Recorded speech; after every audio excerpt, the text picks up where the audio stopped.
Fala investidores, tudo bem? Aqui quem fala é o Vini e hoje eu vou trazer aqui para vocês um vídeo com as minhas top 5 ações para se aposentar e viver de renda.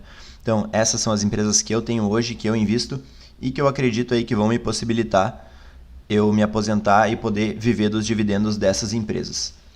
Então as empresas faladas nesse vídeo representam mais de 46% da minha carteira, ou seja, o meu dinheiro está de fato investido nessas ações e eu corro o risco de perder o meu dinheiro, assim como qualquer investimento financeiro.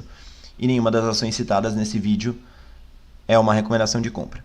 Então, para começar, eu já peço aí que vocês desçam um pouquinho o vídeo, já deixa aquele like para me ajudar bastante na divulgação e já comenta aí embaixo qualquer coisa que já me ajuda. Quem já conhece o canal aí sabe da qualidade do conteúdo e eu garanto para vocês que o vídeo vai ficar muito bom. Comenta aí qualquer coisa, vídeo top, valeu pelo vídeo, qualquer coisa. Então, vamos lá. O objetivo é sempre ser bem rápido, direto. E todas as ações que eu falar aqui nesse vídeo não vai ser uma análise aprofundada das empresas, apenas ali alguns pontos que eu acho interessante a gente ressaltar. E todas as análises vão estar aqui embaixo, o link na descrição e o link também da minha carteira completa para quem tiver curiosidade em olhar. Então, começando aqui com a Energias do Brasil, a EDP. Então, basicamente ela é do setor de energia, o que já possibilita aí ela ser de um setor bem perene, um setor que traz bons resultados, tem bastante empresas aí nesse setor com excelentes resultados, então já é um fator aí muito positivo. Resultados crescentes no longo prazo, então quem olhar aí a minha análise vai ver que a empresa vem crescendo aí basicamente todos os anos, crescendo receita, crescendo lucro líquido, pagando cada vez mais dividendo, então excelente. Ela tem uma receita diversificada, pois atua em várias frentes no setor. Então ela atua no setor de transmissão, comercialização, geração, algumas outras frentes ali, mas essas aí são as principais hoje na empresa. Ela aí paga bons dividendos, então está aí na média dos 4 a 5% no ano. É verdade que a empresa já subiu um pouco em relação aí ao início do ano, que eu comprei ela no final do ano passado, também fiz algumas compras mais recentes, mas eu ainda acho que ela está num bom ponto de entrada. Eu não sou muito dessa análise gráfica, desse tipo de coisa. Sou mais do buy and hold mesmo, ir comprando e era isso. E para mim eu considero ela bem barata, ela está aí com um PL de 9. Também tem boas margens, a margem líquida na casa dos 10%, não é aquela margem muito elevada como a gente vê em algumas ações, mas é uma boa margem. Está com um ROI de 15, um ROIC de 10. Então esses dois aí eles têm se mantido mais ou menos nesse patamar. O ROI às vezes baixa para 13, sobe um pouquinho para 16, mas fica aí nesse bom patamar, um patamar bem saudável. E ela tem se focado aí, fazendo uma projeção para o futuro, ela tem se focado em investimentos no setor de transmissão, que possui receitas mais perenes e margens mais altas. Então, o setor de transmissão ele possibilita para a empresa tomar mais dívida, porque ela consegue prever melhor o resultado dela no futuro, e isso acaba facilitando também para a tomada de dívida a um custo mais barato. Então, eu vejo aí como muito benéfico essa estratégia da empresa, muito benéfica a estratégia da empresa. Então, não tem como ser diferente, não tem como não falar da Itaúsa no vídeo. Então, eu já poderia me encerrar basicamente com esse primeiro comentário. Grande participação no banco mais rentável do Brasil, não sei se não é do mundo, no Itaú. Então, basicamente, enquanto o Itaú estiver bem, ela vai estar bem, não tem muito o que falar. Comentando aqui bem rápido, eu prefiro ela porque ela consegue se diversificar em alguns negócios, além do Itaú. Claro que o Itaú é mais aí de 95% do resultado da empresa, mas eu acho que ela pretende aí, pelo que a empresa já deu a entender, ela tem alguns ativos em vista para comprar. Então eu hoje estou nela, para mim faz mais sentido ter a Itaúsa, também acho mais barato, paga mais dividendo. Então para mim é isso aí. Mas eu falo também bastante sobre isso no vídeo dela. Resultados crescentes e resilientes, então o Itaú cresce, ela cresce. Grande distribuidora de dividendos e bonificações de ações recorrentes. Então esse ano ela não teve, mas aí ela vinha fazendo bonificações aí há uns 4, 5 anos seguidos. Ela bonificava em 10% os acionistas, então quase certeza que esse ano não teve, mas isso é bem importante para o longo prazo, porque imagina, vai ganhando 10% a cada ano, mais 10% no outro ano, sobre aquela base que vai crescendo cada vez mais. Então isso é muito importante para o acionista, cada vez ganha mais dividendo, então excelente. Projeções de crescimento com novas aquisições pontuais, gerando assim maior diversificação da receita. Exemplo, eu coloquei aqui a possibilidade da aquisição da Liquigás. Então eu tenho um vídeo no canal também falando sobre a estimativa de resultados da empresa com essa aquisição.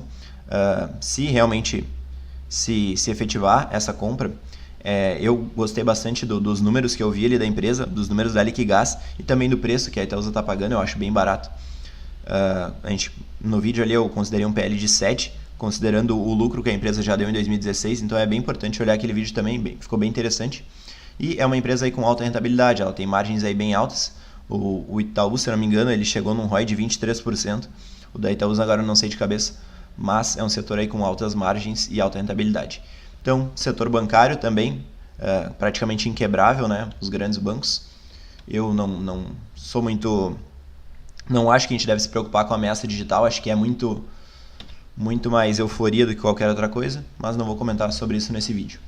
Então, a Fleury, outra empresa que eu acho excelente. Então, todas as empresas aqui que eu falar nesse vídeo, eu tenho mais ou menos 8 a 10% da minha carteira nelas, chegando ali àquele patamar de 46% que eu falei. Então, eu não me importo de ter quase 50% da minha carteira nessas ações, porque eu acho aí ações muito sólidas e eu não vejo nenhum problema que isso venha me trazer. Então, todas as ações hoje estão muito bem e não pretendo diminuir minha posição ou me desfazer delas. Então, a Fleury do setor de saúde, então um setor extremamente necessário, muito boa pagadora de dividendos, paga aí 3 vezes por ano, sendo o maior dividendo, ela anuncia em março e paga em maio, se eu não me engano. É o maior dividendo, mas ela também paga um pouquinho agora em outubro, anúncio de agosto, se eu não me engano, e anuncia de novo no final do ano e paga no início do ano. Tá? Então é mais ou menos esse o cronograma que ela tem tido aí nos últimos anos, que não é garantia de que ela vai seguir esse cronograma. Faz muitas aquisições para ganhar mercado, então o famoso market share, que é muito importante aqui no setor, justamente por conta de, às vezes, a gente acaba dando preferência para um laboratório mais perto ou algum centro clínico mais perto para nos atender, então isso é bem importante para a empresa também, ganhar cada vez mais clientes. E possivelmente talvez ela diminua aí os dividendos que ela vai pagar aí nos próximos anos, justamente por conta dessa estratégia de crescimento agressivo da empresa, mas eu não vejo isso como um problema, pelo contrário, acho muito benéfico para crescer os resultados e distribuir ainda mais no futuro. Então ela também tem vários projetos em construção para novos centros de exames, o que vai possibilitar também um aumento no mercado dela, então muito bom. E ela tem clientes aí muito satisfeitos com os serviços da empresa. Um NPS, que seria uma medida de satisfação em mais de 76%, é uma medida bem alta. Também tem alta rentabilidade, se eu não me engano o ROI da empresa está ali em 17%, 18%, está quase batendo 20%, então excelente. E a gente tem também como um ponto o envelhecimento da população. No vídeo da Fleury eu falo bastante sobre isso, que a gente está tendo hoje uma inversão dos valores. Então hoje a gente tem, se eu não me engano, são 3 jovens para um idoso, e em 2050 ou 2060 a gente deve ter o oposto disso, então a gente deve ter 3 idosos para um jovem. Então, cara, isso é bem preocupante e possivelmente esses idosos eles vão precisar de empresas do setor de saúde. Então, por isso eu estou posicionado aí nesse setor e nessa empresa. E ela tem resultados crescentes e resilientes. Então, não tem como ser diferente também, não tem como deixar a Engie de fora. Ela é também do setor de energia. Eu não me importo de ter 2 ações do mesmo setor, principalmente porque elas são diferentes uma da outra. Então, a Engie ela é um pouco mais diversificada, tem os resultados um pouco melhores do que os da Energias do Brasil. A Energias do Brasil hoje é uma ação que está bem barata, ao meu ver. E a Engie eu tenho também, e não me importo de ter 2 do mesmo setor. Ela também tem resultados sólidos e crescentes no longo prazo. Então vocês vão ver várias características aqui nessas empresas e já dá para ter mais ou menos uma base do que eu procuro nas empresas. Então vocês já vão poder escolher as próprias empresas e ver o que eu acho importante, talvez faça sentido para vocês também. E eu espero ajudar todo mundo. Receita diversificada, clientes de vários setores econômicos. Então, como eu falei lá no vídeo, ela não depende só de um setor, então ela tem clientes ali da siderurgia, tem varejo, tem, sei lá, indústria de calçado, tem várias coisas que ela é bem diversificada nas receitas. Então, se um setor aí tiver algum problema por algum ponto, exportação fraca, qualquer outra coisa, ou até desaquecimento do nosso mercado interno, ela possivelmente não vai ser tão prejudicada por conta dessa diversidade na receita.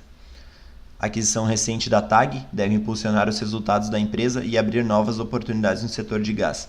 Então eu falei um pouquinho dela num vídeo bem antigo que eu tenho, e a TAG ela tem resultados aí excelentes, junto com a Petrobras. Possivelmente, agora que ela vai vir para a Engie, ela vai ser ainda melhor administrada e vai conseguir ter um maior retorno. Então o setor de gás ele tem margens bem altas. Se eu não me engano, ele metade da receita da empresa virava lucro. Então, cara, isso é uma margem absurda, uma margem muito alta, 50%. Né? Então, excelente. Estou bem contente com essa aquisição aí da empresa. Ainda acho que a cotação não reagiu a essa aquisição e eu acho que a empresa vai trazer um resultado aí excelente nos próximos anos. Boa pagadora de dividendos. Então, como todo mundo sabe, nesse ano ela está um pouquinho fraca, ela não tem pago muito, justamente por conta dessas aquisições que ela tem feito e dessa tomada de dívida aí que foi bem alta para fazer essa aquisição. Então, possivelmente ela vai cortar aí nos próximos anos, como ela tem feito aí nesse ano. A dívida se elevou um pouco devido à aquisição recente, mas segue num patamar bem controlado. Então, se eu não me engano, a dívida ela está batendo ali 2,7 vezes o EBITDA, alguma coisa perto disso, está abaixo de 3. Então eu não vejo isso como um problema hoje. E aqui a última empresa, que é uma empresa um pouquinho menor, é a Fras-le. A Fras-le é uma empresa que eu gosto bastante e é uma empresa que ela, por ser uma small cap, ela tem um risco maior. Então a gente tem que dar uma pesada aí antes de investir muito capital nela. Mas eu tô bem seguro com a minha decisão. E basicamente eu escolhi ela porque ela tem resultados resilientes, resultados bem sólidos aí ao longo do tempo e ela tem apresentado aí um bom crescimento ao longo dos anos. Ela tem uma boa rentabilidade para um setor competitivo, então as margens da empresa ali estão na casa o ROI da empresa hoje baixou um pouquinho, ele está ali na casa dos 7, 8% e a margem líquida da empresa é de 10 a 12, se eu não me engano, mas aí para um setor bem competitivo é uma margem bem boa. Ela tem uma diversificação da receita, sendo boa parte vindo do mercado de reposição, que dá uma segurança maior para a empresa. Então ela não depende só aí da fabricação de novos veículos para gerar o resultado da empresa e para gerar lucro. Então isso é bem positivo, que o mercado de reposição ele tem uma volatilidade menor, porque o pessoal precisa estar sempre repondo, né? Precisa estar sempre trocando dos veículos usados, que hoje em dia a gente vê uma rodagem maior aí nos veículos usados e menos nos novos, né? Tem essa questão por conta dos altos preços praticados nos veículos novos. E boa parte da receita dela também vem da exportação, o que é bom, que a empresa não depende só do mercado interno para gerar valor. E também é uma boa pagadora de dividendos, se eu não me engano, o dividendo dela está na casa dos 7 a 8%, e ela costuma pagar sempre ali no início do ano e no meio do ano. E então isso dá uma previsibilidade muito boa para o investidor. Então ela anuncia no final do ano, no final de dezembro, e ela paga logo em janeiro, então ela anuncia num mês e paga no outro, isso é muito bom. E no meio do ano ali, se eu não me engano, ela anuncia em abril e paga em maio, alguma coisa mais ou menos isso. Então, cara, isso é excelente para o investidor, porque a gente já sabe quando a gente vai receber os dividendos da empresa, já dá para se programar o que a gente vai fazer com esse valor. E também tem uma qualidade dos produtos e marcas bem reconhecidas, então quem aí já é mais ligado no setor automotivo já deve ter escutado falar das pastilhas da Fras-le e sabe da qualidade delas. E aqui eu coloquei um alerta, então uma observação, além dela ser uma small cap um pouco mais de risco, ela tem um probleminha aí na Argentina, que todo mundo sabe que a Argentina está numa crise ferrada aí, dificilmente vai sair, e tão cedo, né? E isso deve prejudicar a empresa, mas a gestão está bem preocupada e tomando medidas. Então eu sempre aconselho vocês a estudar os ativos. Essa informação aqui eu peguei na teleconferência da empresa, eu escutei a teleconferência. Eu gosto bastante de escutar as teleconferências quando eu tenho tempo, principalmente das empresas que eu invisto, porque a gente consegue ver ali o que a gestão está planejando. Às vezes tem muitas coisas que não aparecem nos relatórios, mas a gente consegue sacar ali de um áudio de uma teleconferência, alguma coisa que eles falam, alguma pergunta que um analista faz ou algum participante faz. Então, cara, eu acho bem interessante a gente sempre ouvir as teleconferências. E aqui nesse caso, ela tem outras linhas de negócio que estão crescendo e que devem aí minimizar esse risco da Argentina. Talvez a empresa até pare de atuar na região, não sei, no país. E ela tem aí na Índia, na China, na Ásia, se eu não me engano também, ela tem mercados aí crescentes que devem aí ajudar a diminuir esse problema da Argentina. Então, para o vídeo de hoje era isso. Eu espero aí que vocês tenham gostado dessas ações que eu considero que são empresas aí para a gente viver de renda lá no futuro. Lembrando que o investimento ele sempre deve ser considerado para o mais longo prazo, sem prazo de resgate. Então, pensar daqui a 10 anos, pensar daqui a 15 anos para ter a maior possibilidade de retorno e ter a maior segurança no investimento. Então, aí quem acompanha bastante outros vídeos e outros canais já deve ter visto conteúdos que o nosso risco ele vai diminuindo proporcionalmente ao tempo que a gente fica nas empresas. Então a gente sempre deve pensar lá na frente, pensar numa empresa que tem boas vantagens competitivas para se manter aí líder nos setores que ela atua e gerando bons resultados para os acionistas. Então eu espero que vocês tenham gostado aí desse vídeo.